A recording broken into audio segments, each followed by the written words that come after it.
그리스 마케도니아 출신인 알렉산더 대제는 이 사람은 가장 짧은 기간 안에 가장 넓은 지역을 지배했던 왕이라고 합니다. 인생이라는 게 뭐냐고 하면 빈손으로 왔다가 빈손으로 가는데 우리는 이 땅에서 뭐 자꾸 더 얻으려고 더 많이 가지려고 너무너무 아둥바둥 살아가고 있지는 않은지 우리가 한 번쯤은 우리의 인생의 마지막은 어떻게 살 것인지 한번 좀 생각해 볼 필요도 있다는 거예요. 보통 유언이라는 것은 사람의 인생의 마무리하는 그 시점에서 이제 얘기를 하는데 오늘 본문의 여호수아는 23장에 유언을 1차를 한번 했습니다. 그리고 마지막 여호수아는 24장까지 있거든요. 24장에서도 또 한 번 제 두 번째 유언을 하고 있다는 거예요. 근데 이 유언이 뭐냐고 하면 자기의 마지막 고별설교라는 거예요. 진짜 중요한 유언은 내가 살아오면서 정말 이것만은 놓치지 말아야 될 것들, 그리고 가장 후회가 되어지는 것들을 가지고 얘기해 준 게 유언이에요. 아쉬움이 남는 것들. 오늘 여호수아는 좀 다른 관점으로 봅니다. 과거의 하나님, 과거에 받았던 그 은혜를 얘기하는 게 아니라 미래, 앞으로 어떻게 우리가 살아야 되는지, 어떻게 그 은혜를 유지할 수 있을지 그 미래에 대한 관점에서 여호수아는 자기의 마지막 유언과 같은 고별 설교를 하게 됩니다. 첫 번째가 뭐냐고 하면 영적인 성장을 멈추지 말아라고 얘기하고 있습니다. 이스라엘 백성이 중요한 삶의 전환점이 되는 세 군데의 지명이 있어요.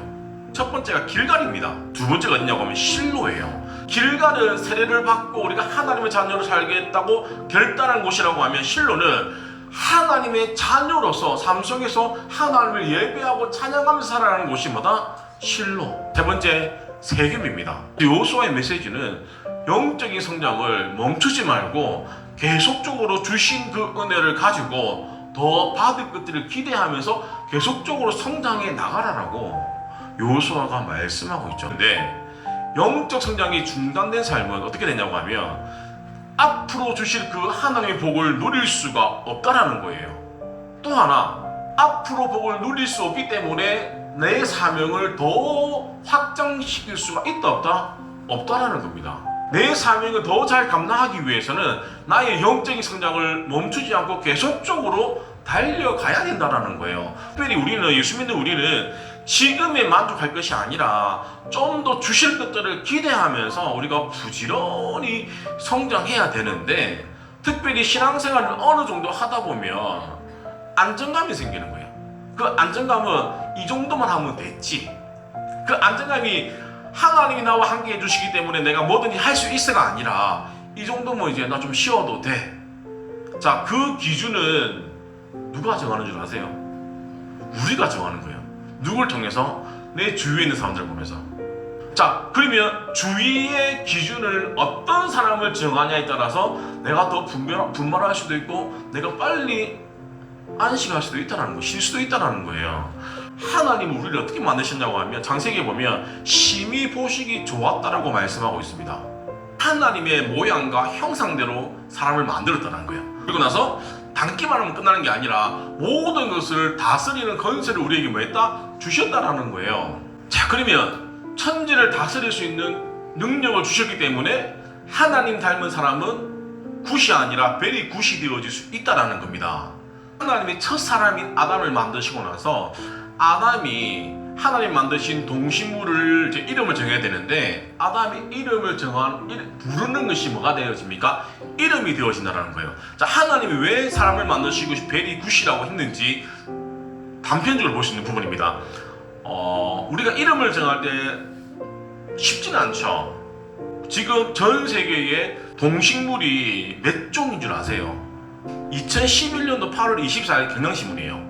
유엔 환경계획 세계환경보전감시센터 티튼서 박사가 연구를 했는데, 그 당시 BBC의 방송이 이제 24일 됐는데 육지에 있는 동식물이 650만 종, 그리고 바다에 220만 종이에요. 도합 870만 종이에요. 발견된 것만.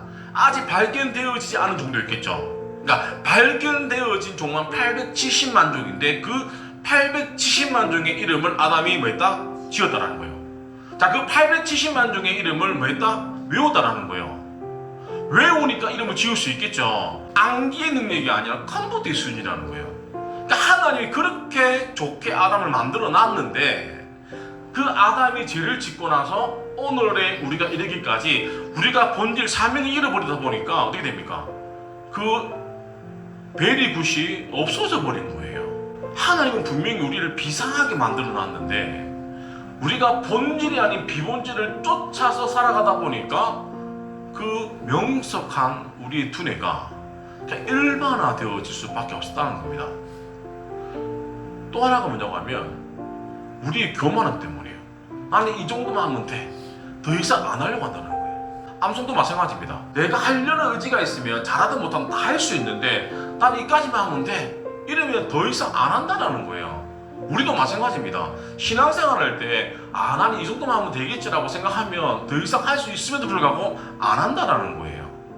그런데 내가 잘 못하지만 내가 좀 하려고 노력하다 보면 나도 모르게 해낸다는 겁니다. 우리가 하나님의 모양과 형상대로 지음받았기 때문에 우리는 다 베리굿이었는데 그 베리굿이 어느 순간 내가 한계를 지음으로 말미암아 안정감을 가짐으로 말미암아 점점 베리굿의 모습이 없어져 버리고 있다는 겁니다. 그래서 우리는 그 베리굿의 모습으로 회복하셔야 됩니다.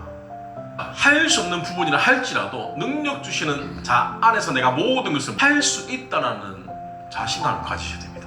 내가 특별히 잘하는 것만 할 수 있는 게 아니라 하나님이 우리에게 잘하는 부분도 있고 잘하지 못하는 부분도 주셨겠지만 모든 것을 잘할 수 있다는 마음가짐이 우리 신앙생활에 반드시 필요합니다. 그래야지 우리의 영적인 성장이 멈추지 않는다는 것들을 기억하시기 바랍니다. 두 번째, 우상을 제거하라고 하는데 14절하고 23절이 포인트가 뭐냐고 하면 이방 신들을 치워버리라. 그러니까 우상을 제거해라라고 반복해서 얘기를 하고 있습니다. 자, 뭐냐고 하면 우상을 치워버려야지 하나님을 온전히 섬길 수 있다는 말입니다. 온전히 섬긴다는 말이 뭐냐고 하면 온 마음과 정성을 다해서 섬긴다. 결국 하나님만 섬긴다는 의미이기 때문에 나머지는 가지치기를 해라는 얘기죠. 결국 이스라엘 백성은 여전히 하나님을 섬긴다고 하면서 전적인 하나님을 믿지 않았다라는 거예요. 그 가운데 우상이 있었는데 어떤 우상이 있었냐? 나라는 우상이 있었어요. 보통 사람이 힘들고 어려울 때는 막 기도합니다. 그래서 하나님이 그 기도에 응답해 주시면 내가 기도했던 그 문제가 해결되어지고 편안해지죠. 그러면서 어느 순간 하나님이 해주셨음에도 불구하고 내가 기도했기 때문에 응답이 되어지다라는 거예요. 그러니까 결국에는 내가 하나님보다 내가 더 드러난다라는 거예요. 내 마음 가운데 전적으로 주님이 하셨음이 고백되어지지 아니할 때는 나라는 우상이 조금씩 움틀거리면서 하나님 자리에 올라온다는 거예요. 결국은 내가 했기 때문에 이럴 수밖에 없다는 겁니다. 자, 보세요. 하나님 우리에게 복을 주셔가지고 직장을 구했는데 아이러니한 게 그 직장에서 인정받기 위해서 예배 참석 잘 못하고 신앙생활 잘하지 못한다고 하면 하나님이 허락해 주신 그 직장이 나에게 뭡니까? 우상이 되어진다는 겁니다. 우리는 좋은 데 가고 좋은 데 취업하고 좋은 데 승진되어지면 복이라고 생각하지만 그것 때문에 내가 신앙생활을 잘하지 못한다고 하면 뭡니까? 절대 그게 복이 아니라는 거예요. 복은 하나님의 은혜를 계속적으로 공급받을 수 있는 겁니다. 이스라엘 백성들이 가나안 땅에 딱 정착하고 먹고 살만하니까 제일 먼저 뭘 하냐고 하면 우상을 섬기기 시작합니다. 이제는 하나님보다는 내 노력이, 내 공이 더 크게 느껴지는 거예요. 내 공이 크게 느껴지니까 자연스럽게 바알과 아세라 같은 우상을 섬기게 되어지는 겁니다. 결국에는 우리 인생이 평안하고 복되기를 원한다고 하면 내 인생 가운데 모든 것들을 허락해 주신 그 하나님을 인정하고 감사함이 지속돼야 되는데 지속이 아니라 나는 이제 이 정도면 먹고 살만하니까 내 힘으로 살아가야지 하나님의 은혜는 필요 없을 것 같아. 이는 그 순간부터 우리는 하나님과 멀어질 수밖에 없다는 거예요. 창조주의 은혜, 그 공급하심을 받아야지 피조물이 살아갈 수 있는데 어느 순간 내가 가진 이것만으로 만족하다라고 하면 결국에는 우리가 큰 거 다칠 수 있다는 것들. 결국에는 여호수아가 두 번째는 우상을 섬기지 말아라고 얘기를 합니다. 그리고 세 번째, 날마다 주님을 섬기기로 결단해라라고 여호수아는 권면하고 있습니다. 인생은 선택의 연속입니다. 그리고 그 선택이 우리의 미래를 결정하게 되어지죠. 그리고 그 결정되어진 그 미래가 지금 내가 처해 있는 환경이라는 것들을 우리가 잘 알 수 있습니다. 우리 성도님들이 열방교회를 선택했고 열방교회와 함께 있었기 때문에 지금 우리가 있는 거예요. 제가 주일 성수회라는 얘기를 잘합니까? 잘 안 합니다.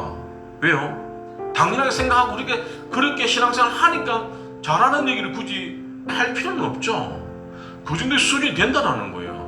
여호수아는 뭡니까? 살아오면서 보니까 나와 내 집은 여호와를 섬기겠다라고 한 이 선택은 이스라엘 전체를 향한 외침이라는 겁니다. 내가 여호와만 섬기기로 결단했기 때문에 지금까지 이 복을 은혜를 받아왔기 때문에 나는 이 유언, 내가 이미 나는 사라지지만 남아있는 이스라엘 너네들은 내가 받았던 그 은혜를 뭐해라? 계속적으로 멈추지 말고 받았으면 하는 바람이라는 거예요. 바울이 주님을 위해 자기를 결단했을 때 그 당시 로마 시민권 얼마나 좋은 스펙이에요. 그리고 얼마나 똑똑합니까? 많이 배웠습니까? 그리고 많은 재산들. 근데 사도 바울이 자기가 가지고 있었던 모든 것들을 배설물로 여겼다라는 거예요. 배설물을 여길 수 있을 정도면 그거는 나한테 아무런 가치가 없다라는 겁니다. 왜냐하면 예수를 믿으니까 이거보다 훨씬 더 가치가 있는 걸 알았거든요. 반면에 그렇지 못한 사람도 있습니다. 가룟 유다가 어떻습니까? 자기 욕심 때문에 예수님 팔잖아요. 은삼십에. 또 롯의 아내 뭡니까? 그 당시 소돔과 고모라가 죄악을 범죄해가지고 유황불로 심판했을 때 천사들이 데리고 나갔잖아요. 근데 롯의 아내가 뭡니까? 돌아보죠. 왜 돌아봅니까? 그러니까 그 욕심 때문에 돌아보다가 어떻게 됩니까? 소돔 기둥이 되어지잖아요. 결국에는 내가 어떤 선택을 하냐에 따라서 내가 가지고 있는 것들을 배수물로 여기느냐 아니면 내가 하나님과 멀어지느냐, 어떤 선택을 하느냐가 곧 우리의 미래를 결정하게 되어진다는 겁니다. 그래서 우리는 절대 세상을 선택해서는 안 된다라고 성경은 반복적으로 얘기를 하고 있습니다. 우리가 외쳐볼까요? 나와 내 집은 여호와를 섬기겠습니다. 한번 외볼게요. 나는 뭐다? 하나님의 사람이라는 거예요. 나는 하나님의 사람이기 때문에 나와 내 집은 여호와를 섬기겠다라고 고백하는 그 순간 주님이 우리 가운데 더 풍성한 것들로 채워주심을 믿으시기 바랍니다. 말씀을 정리하도록 하겠습니다. 우리가 더 나은 미래를 꿈꾸기 위해서는 영적인 성장을 절대 게을리게 하시면 안 돼요. 내가 멈추는 순간 더 이상 은혜는 기대하시면 안 된다는 겁니다. 또 하나가 뭐냐고 하면 내 속에 있는 우상을 제거해버리라는 거예요. 특별히 나, 그리고 내 삶 속에서 가장 많은 에너지를 쏟아버리는 것들. 마지막, 나와 내 집은 여호와를 섬기기로 선택한 결단이 있을 때 하나님 우리 생각에 더 풍성히 채워주심을 믿으시기 바랍니다.